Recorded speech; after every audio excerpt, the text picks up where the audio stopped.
हिलाकर पाकिस्तान की अमन की फजा को बारूद की बदबू से खराब करने की साजिश रची।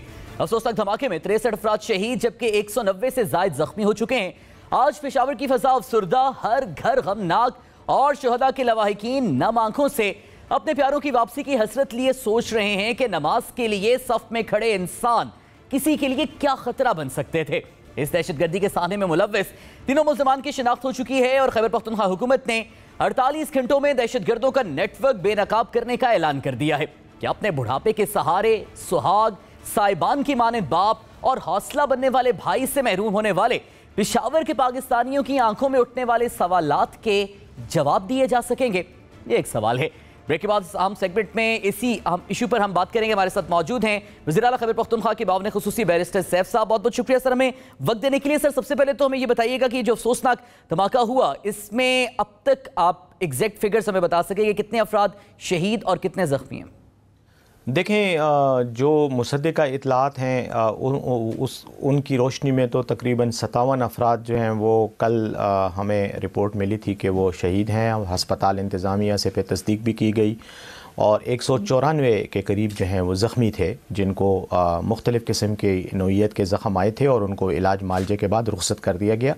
लेकिन यकीनन जो ज़ख्मी थे उनमें बाद शदीद नोयत की भी ज़ख्मी लोगों को लाया गया और इस वजह से एक इम्कान ये भी है कि उस तादाद में जो जाँ बहक होने वाले, शहीद होने वाले अफराद हैं उनकी तादाद में इजाफ़ा हो।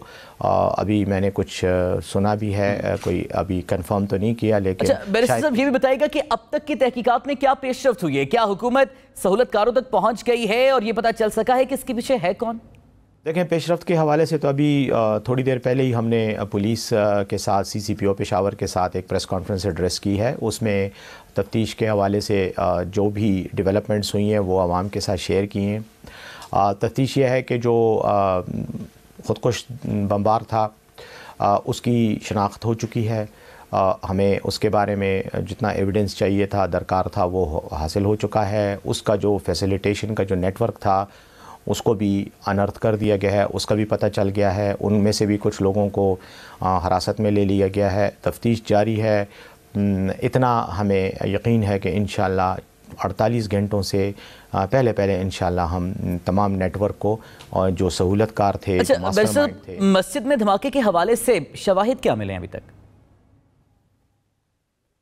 लेकिन धमाके के हवाले से एक तो CCTV फुटेज है जिसमें देखा जा सकता है कि ये जो दहशतगर्द था ये पहले आया, इसने एक जो ड्यूटी पर मौजूद पुलिस एहलकार था उसको गोली मार के शहीद किया। उसके बाद जो दूसरा पुलिस एहलकार था जो लोगों की तलाशी लेने की ड्यूटी पर मामूर था उसको भी गोली मारी गई, उसको सीने में गोली लगी है और वो इस वक्त हस्पताल में बहुत ही सीरियस हालत में है और अल्लाह से दुआ है कि उसे सेहत दे और उसकी ज़िंदगी बचे।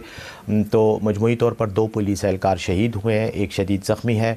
उसके बाद ये अंदर घुसा है और इसने अपने आप को एक्सप्लोड किया है, इसने ब्लास्ट किया है।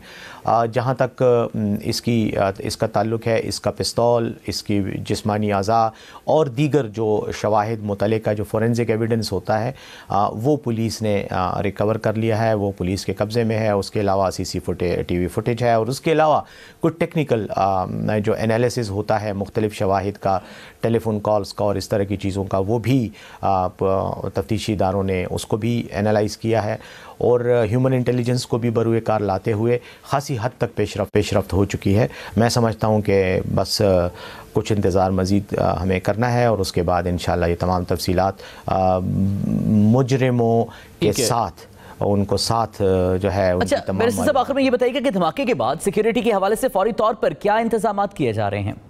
देखें, ये हादसा तो हो गया बदकिस्मती से और जो नुकसान हुआ उस पर हम यकीनन अफसोस ही करते हैं और अफसोस का मकाम भी है।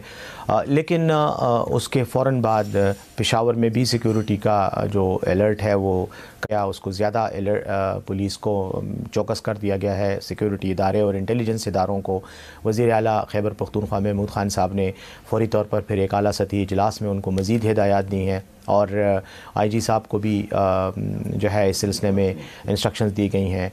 باقی انٹیلیجنس اداروں کے ساتھ بھی کوارڈینیشن بہت ہی مربوط کی جا رہی ہے، یعنی انٹیلیجنس اور پولیس کی جو کوارڈینیشن ہے اس کو مزید فعال کیا گیا ہے، اور ساتھ ہی ساتھ یہ بھی حکم دیا گیا ہے کہ جتنے بھی مراکز ہیں، مساجد ہیں، مذہبی اجتماعات کے وینیوز ہیں، وہاں پر پولیس کی اب اضافی نفری جو ہے اس کو تعینات کیا جائے تاکہ مزید اس طرح کے واقعات کی روک تھام ہو، اور ساتھ ہی ساتھ جو وہاں پر آپ کو ٹیکنیکل ڈیوائسز چاہیے ہوتی ہیں جیسے اسکینرز گیٹس ہیں یا باڈی سرچ اسکینرز ہوتے ہیں، ان کو بھی مزید ٹھیک ہے۔ بہت بہت شکریہ بیرسٹر سیف صاحب ہمارے ساتھ موجود ہیں۔ ناظرین بریک سے واپس آئیں گے اور FATF کے حوالے سے کچھ معاملات ہیں ان پر بات کریں گے۔